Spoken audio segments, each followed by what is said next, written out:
Okay, let's unpack this. मतलब चलिए एक स्थिति की कल्पना करते हैं। एक ऐसा डिजिटल ट्रेडिंग प्लेटफॉर्म है जो पूरी तरह से तैयार है। एकदम परफेक्ट। हाँ, जिसका कोड एकदम परफेक्ट है, सारे सर्वर्स अपनी जगह पर है और ट्रेडिंग के लिए जो क्रिप्टो एसेट्स का पूरा ढांचा होता है ना, वो भी बन चुका है। मतलब तकनीकी रूप से वो पूरी तरह से लॉन्च के लिए तैयार है। बिल्कुल, तकनीकी रूप से बस एक लॉन्च का बटन दबाना बाकी है, लेकिन लॉन्च नहीं हो रहा है। और वो क्यों नहीं हो रहा है? क्योंकि अगर आज उस बटन को दबा दिया गया ना, तो पूरी की पूरी जो बनी बनाई व्यवस्था है वो ताश के पत्तों की तरह ढह जाएगी। हाँ, और सबसे मजेदार बात यह है कि ये किसी तकनीकी खराबी या किसी हैकर के हमले की वजह से नहीं होगा। नहीं, बिल्कुल नहीं। ये होगा वकीलों, रेगुलेटर्स और जो एंटी मनी लॉन्ड्रिंग कानून होते हैं उनकी वजह से। आमतौर पर हमें लगता है ना कि तकनीकी कंपनियों में अगर कोड सही है तो सब सही है। हाँ, टेक की दुनिया का ये एक बड़ा भ्रम है, लेकिन असली दुनिया का खेल कुछ और ही है। जब कोई क्रिप्टो या कोई डिजिटल कंपनी जमीनी हकीकत में कदम रखती है तो वो एक ऐसे रेगुलेटरी चक्रव्यूह में फंस जाती है जहां हर नियम का एक अलग मतलब होता है और एक अलग ही परिणाम होता है। तो आज की हमारी इस डीप डाइव का केंद्र है आर्ब कोर नाम का एक ऐसा ही बड़ा ट्रेडिंग प्लेटफॉर्म। जी। और इस चर्चा के लिए हमारे पास जो आधार सामग्री है वो बहुत ही दिलचस्प है। 12 मई को इस कंपनी के संस्थापक एविगेनी लेविन ने एक जूम कॉल की थी। हाँ, जिसमें 3000 से ज्यादा लोग थे, है ना? हाँ, लगभग 3000 लोग उपस्थित थे। और उस कॉल का ट्रांसक्रिप्ट इस बात का एकदम सजीव उदाहरण है कि कैसे एक बड़े डिजिटल प्लेटफॉर्म को कानूनी पचड़ों, सरकारी नियमों और अपनी ही कम्युनिटी के बीच संतुलन बनाना पड़ता है। तो इस डीप डाइव का हमारा मुख्य मिशन यही है, ये समझना कि तकनीकी दुनिया के पर्दे के पीछे असल में चल क्या रहा है। ये देखना बहुत ही फैसिनेटिंग है कि एक कंपनी जिसका प्रोडक्ट रेडी है वो सिर्फ इसलिए रुकी हुई है क्योंकि उसे निवेश या इन्वेस्टमेंट्स स्वीकार करने का सही लाइसेंस नहीं मिल पा रहा है। एग्जैक्टली। कॉल की शुरुआत में ही एविजीनी ने साफ कर दिया था कि तकनीकी टीम अपना काम कर चुकी है। असली लड़ाई अब सर्वर रूम से निकलकर वकीलों के कैबिन तक पहुंच गई है। और इस कानूनी लड़ाई का जो सबसे पहला और सबसे बड़ा मोर्चा है वो है यूजर्स की पहचान। केवाईसी। हाँ, केवाईसी मतलब नो योर कस्टमर। ये मुद्दा विकेंद्रीकृत वित्त यानी डीफाई और पारंपरिक बैंकिंग के बीच का सबसे बड़ा टकराव है। राइट। रेगुलेटर्स की मांग एकदम स्पष्ट है। वो चाहते हैं कि प्लेटफॉर्म पर मौजूद 100% यूजर्स मतलब हर एक व्यक्ति की पूरी केवाईसी होनी चाहिए। उन्हें जानना है कि सिस्टम में पैसा आ कहां से रहा है और जा कहां रहा है, जो कि एंटी मनी लॉन्ड्रिंग के तहत उनका प्राथमिक हथियार है। बिल्कुल। लेकिन दूसरी तरफ क्रिप्टो की तो पूरी नींव ही इस विचार पर रखी गई थी ना कि गुमनामी होगी, कोई केंद्रीय नियंत्रण नहीं होगा। लेकिन देखिए, आर्ब के लिए ये सिर्फ एक वैचारिक या दार्शनिक बहस नहीं है, ये उनके लिए एक बहुत बड़ी व्यावहारिक समस्या है। कॉल में एवजेनी ने खुलासा किया कि क्रिप्टो नेटवर्क में कई लोगों के पास एक ही डिवाइस से कई अकाउंट्स चल रहे हैं। हाँ, ये मल्टी लेवल मार्केटिंग में बहुत आम है। और हद तो तब हो गई जब उन्होंने बताया कि कुछ अकाउंट्स तो 2 साल के बच्चों के नाम पर बने हुए हैं। एवजेनी ने मजाक में उन्हें महान नेटवर्कर कहा था। 2 साल के नेटवर्कर। हाँ, लेकिन इसके पीछे की कार्यप्रणाली समझना बहुत जरूरी है। लोग ऐसा करते क्यों हैं? वो अक्सर अपने ही नीचे कई डमी अकाउंट्स बनाते हैं ताकि कमीशन या जो रेफरल रिवॉर्ड्स हैं उन्हें डबल ट्रिपल कर सकें। एक ही बंदा पूरे परिवार के नाम पर अकाउंट खोल लेता है। और यहीं पर सबसे बड़ा पेच है। अगर रेगुलेटर्स की 100% केवाईसी वाली मांग को जबरन लागू कर दिया जाए तो परिणाम विनाशकारी होंगे। मतलब नेटवर्क ही टूट जाएगा। बिल्कुल। जिन अकाउंट्स के पीछे कोई असली इंसान नहीं है या जो सिर्फ सिस्टम को चकमा देने के लिए बनाए गए हैं, वो अपनी पहचान कैसे साबित करेंगे? वो तो कर ही नहीं पाएंगे। इसका नतीजा ये होगा कि जो पूरा नेटवर्क ट्री है उसके अंदर बड़े बड़े खाली स्थान बन जाएंगे, एम्प्टी गैप्स आ जाएंगे।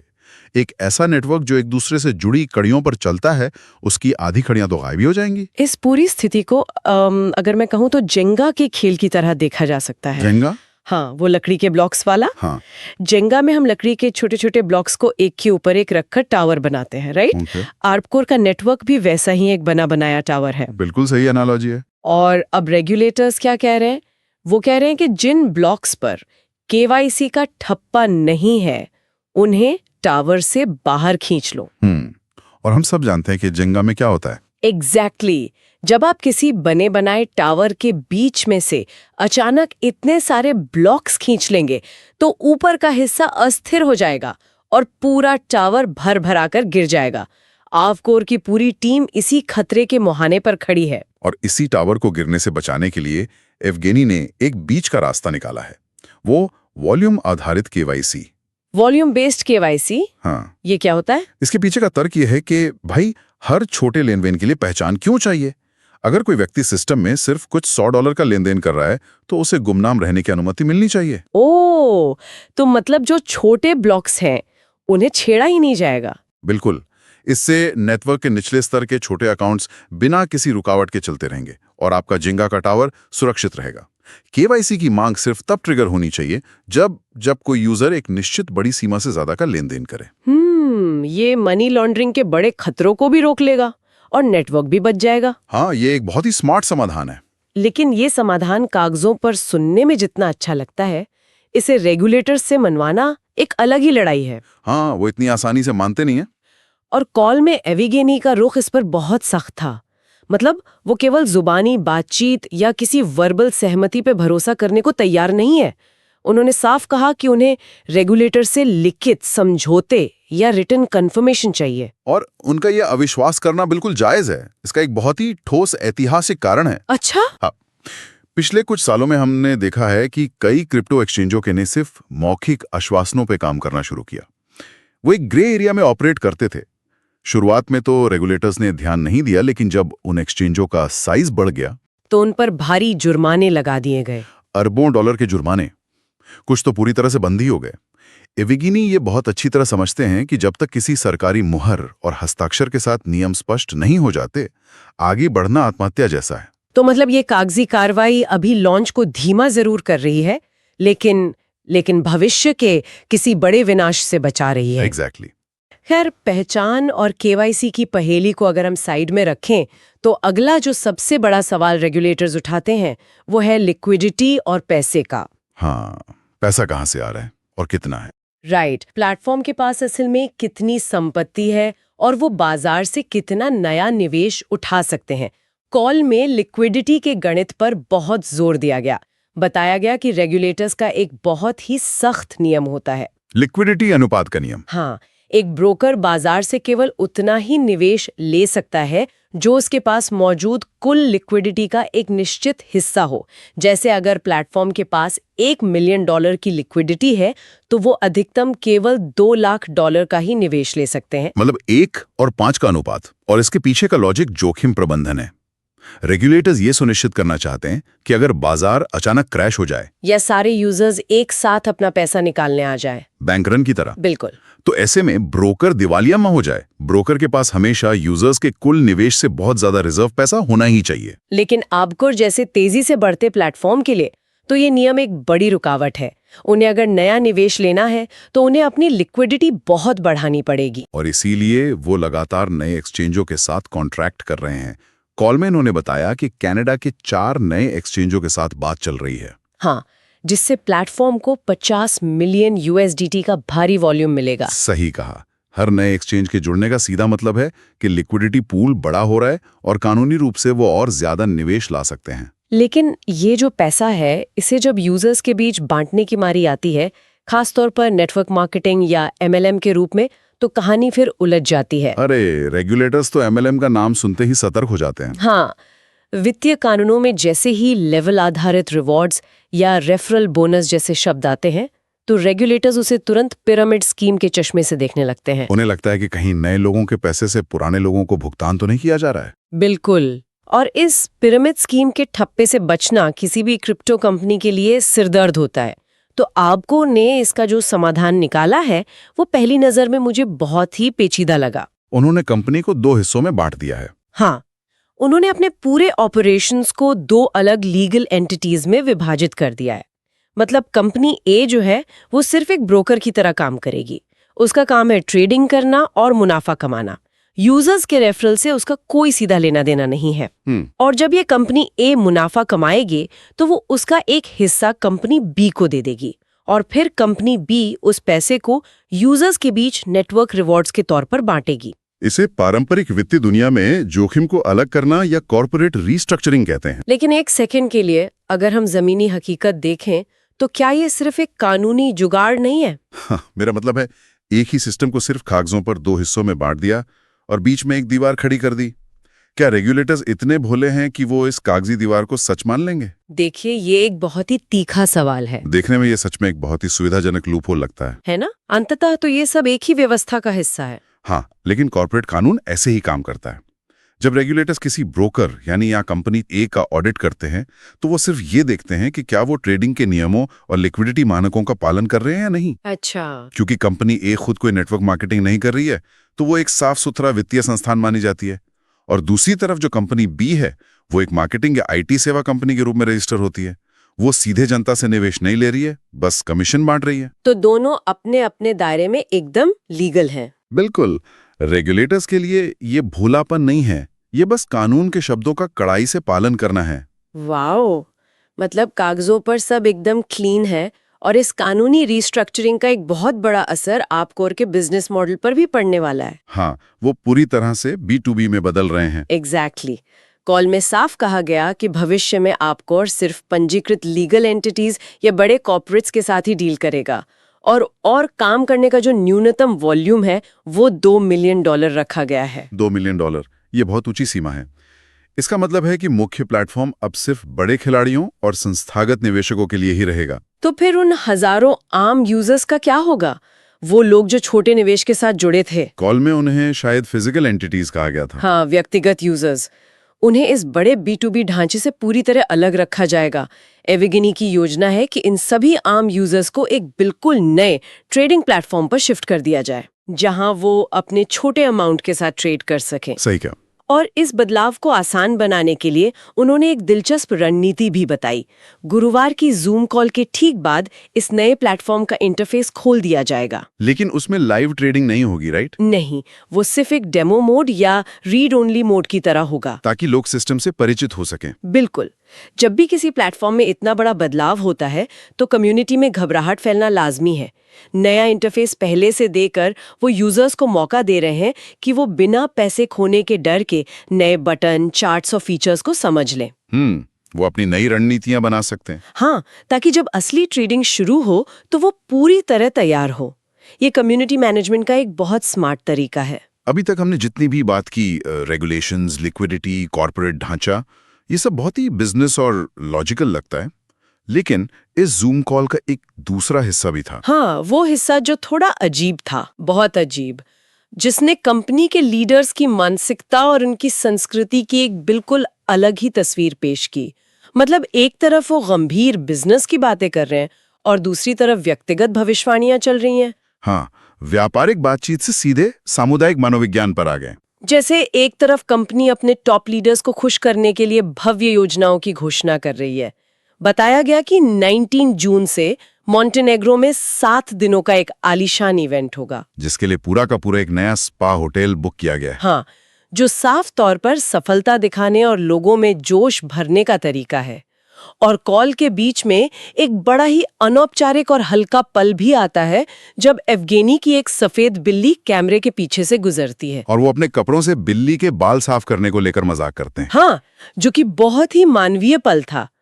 लेकिन ठीक उसी सांस में मजाक और इस मॉन्टेनेग्रो की लग्जरी ट्रिप की चमक के बीच कॉल का जो टोन है वो अचानक से बहुत डरावना हो जाता है, बहुत डार्क। एवगेनी भविष्य को लेकर कुछ ऐसे भविष्यवाणियां करने लगते हैं जो किसी सर्वनाश या डूम्सडे फिल्म की कहानी लगती हैं। इस पर बात करने से पहले एक विश्लेषक के तौर पर मैं ये स्पष्ट करना चाहूंगा कि इस कॉल में जो भी दावे किए गए हैं हम उनका सिर्फ निष्पक्ष रूप से विश्लेषण कर रहे हैं। बिल्कुल। स्वास्थ्य या राजनीति से जुड़े किसी भी दावे का हम कोई समर्थन नहीं कर रहे हैं। हम बस ये समझने की कोशिश कर रहे हैं कि एक बिजनेस कॉल में इन बातों का क्या काम था। ये स्पष्टीकरण बहुत जरूरी था। तो कॉल पर एवगेनी दावा करते हैं कि बहुत जल्द दुनिया भर में हंटा वायरस का एक नया प्रकोप फैलने वाला है। और वो कहते हैं कि उनके पास दुनिया के ताकतवर लोगों से अंदरूनी जानकारी है। हाँ, वो भविष्यवाणी करते हैं कि नए ग्लोबल लॉकडाउन लगेंगे, सीमाएं बंद हो जाएंगी और भयंकर आर्थिक संकट आएगा। वो अपनी कम्युनिटी को चेतावनी देते हैं कि भाई सोच लो अगले कुछ सालों तक किस देश में फंसना चाहते हो। लेकिन सबसे बड़ा ट्विस्ट तो इसके बाद आता है। हाँ, वो कहते हैं कि इंटरनेट आधारित बिजनेस के लिए ये सर्वनाश और लॉकडाउन असल में बहुत फायदेमंद होते हैं, क्योंकि जब लोग घरों में फंसे होते हैं और बाहरी अर्थव्यवस्थाएं डूब रही होती हैं, तो वो ऑनलाइन काम और निवेश के नए मौके ढूंढते हैं। ये विरोधाभास मनोवैज्ञानिक तौर पर बहुत ही जटिल है। एक ऑब्जर्वर के तौर पे ये मुझे बहुत अजीब लगा। मतलब एक ही कॉल में आप अपनी टीम को मोंटेनेग्रो के एक महंगे स्पा में बुला रहे हो और उसी कॉल में आप उन्हें दुनिया के अंत के लिए तैयार रहने को कह रहे हो, डूम प्रेपिंग कर रहे हो। कोई भी कंपनी एक साथ इन दो अलग अलग नावों की सवारी क्यों करना चाहेगी? इसके लिए हमें कम्युनिटी साइकोलॉजी को समझना होगा। कई बार लीडर्स अपनी कम्युनिटी में वफादारी बनाए रखने के लिए इस दोहरे दृष्टिकोण का इस्तेमाल करते हैं। इसे इनाम और डर, रिवॉर्ड इन फियर मॉडल कहते हैं। अच्छा। हाँ, जब आप मोंटेनेग्रो जैसी ट्रिप की घोषणा करते हैं तो आप एक संदेश दे रहे हैं कि हमारे साथ रहोगे तो अपार सफलता मिलेगी। ये उनके सपनों को ईंधन देता है। लेकिन सिर्फ इनाम काफी नहीं होता। लोगों को जुड़े रखने के लिए डर एक बहुत ही शक्तिशाली गोंद का काम करता है। जब आप बताते हैं कि बाहर की दुनिया असुरक्षित है, संकट आने वाला है, तो आप उनके अंदर एक हम बनाम पूरी दुनिया, अस वर्सेस द वर्ल्ड की मानसिकता पैदा कर देते हैं। ओहो, तो इस डर के कारण यूजर्स को लगता है कि बाहरी दुनिया से कट जाना ही बेहतर है। बिल्कुल। और वो इस ट्रेडिंग प्लेटफॉर्म को अपना एकमात्र सेफ हेवन या सुरक्षित आश्रय मानने लगते हैं। मतलब बाहरी दुनिया जितनी डरावनी होगी, लोग इस प्लेटफॉर्म से उतनी ही मजबूती से चिपके रहेंगे। वो सोचेंगे कि बाहर तो तूफान है, इसी जहाज पर रहना सबसे सेफ है, खास तौर पर तब जब जहाज पर शानदार पार्टियां भी हो रही हों। हाँ, एकदम सही कहा। एक कम्युनिटी को एकजुट रखने का बहुत आक्रामक लेकिन असरदार तरीका है। वाओ! तो अगर हम इस पूरी चर्चा को समेटें तो ये साफ हो जाता है कि एक तकनीकी कंपनी के लिए सिर्फ कोड लिखना आधी कहानी भी नहीं है। आर्कोकॉर जैसी कंपनियों को असल दुनिया में टिके रहने के लिए बहुत ही जटिल कलाबाजियां करनी पड़ती हैं। बहुत सारे मोर्चों पर एक साथ लड़ना पड़ता है। हाँ, हमने देखा कि कैसे उन्हें यूजर्स की गुमनामी और रेगुलेटर्स की 100% केवाईसी वाली मांग के बीच संतुलन बनाना पड़ता है, जिसके लिए उन्होंने वो जेंगा के टावर जैसी संरचना और वॉल्यूम आधारित केवाईसी का रास्ता निकाला। और लिक्विडिटी के कड़े नियमों को पूरा करने के लिए नए एक्सचेंजों से करोड़ों का वॉल्यूम जोड़ना पड़ता है। और सबसे बड़ी बात, पिरामिड स्कीम के ठप्पे से बचने के लिए उन्हें कैसे कॉर्पोरेट रीस्ट्रक्चरिंग करनी पड़ती है। एक ही बिजनेस को 2 कानूनी संस्थाओं में बांटना पड़ता है। साथ ही B2B मॉडल में शिफ्ट होना और अपनी कम्युनिटी को मोंटेनेग्रो की विलासिता और वायरस के डर के कॉम्बो से नियंत्रित करना। ये सब साबित करता है कि जो एक बहुत आसान सा ऐप या डैशबोर्ड हमें दिखता है ना, उसके पीछे की दुनिया कानूनी और राजनीतिक रूप से कितनी उलझी हुई होती है। बिल्कुल। और इन सारी जटिलताओं को देखते हुए एक बहुत ही गहरा विचार उभर कर सामने आता है। श्रोताओं के लिए यह सोचने वाली बात है, खासकर जो लोग टेक और फाइनेंस के भविष्य में रुचि रखते हैं। वो विचार क्या है? देखिए, क्रिप्टो और विकेंद्रीकृत वित्त का जन्म एक बहुत ही क्रांतिकारी सोच के साथ हुआ था।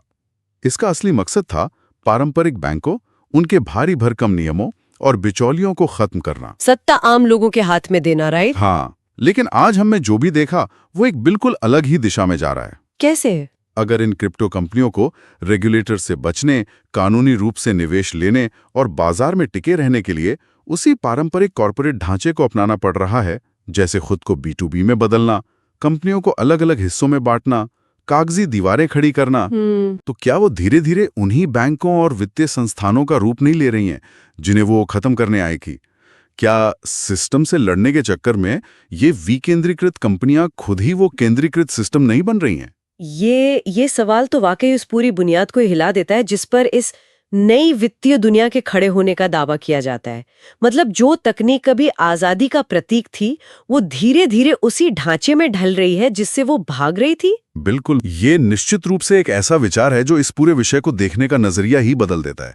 और इसी गहरे विचार के साथ हमारी आज की ये डीप डाइव यहीं समाप्त होती है। श्रोतों की गहराइयों में जाने का ये सफर आगे भी जारी रहेगा।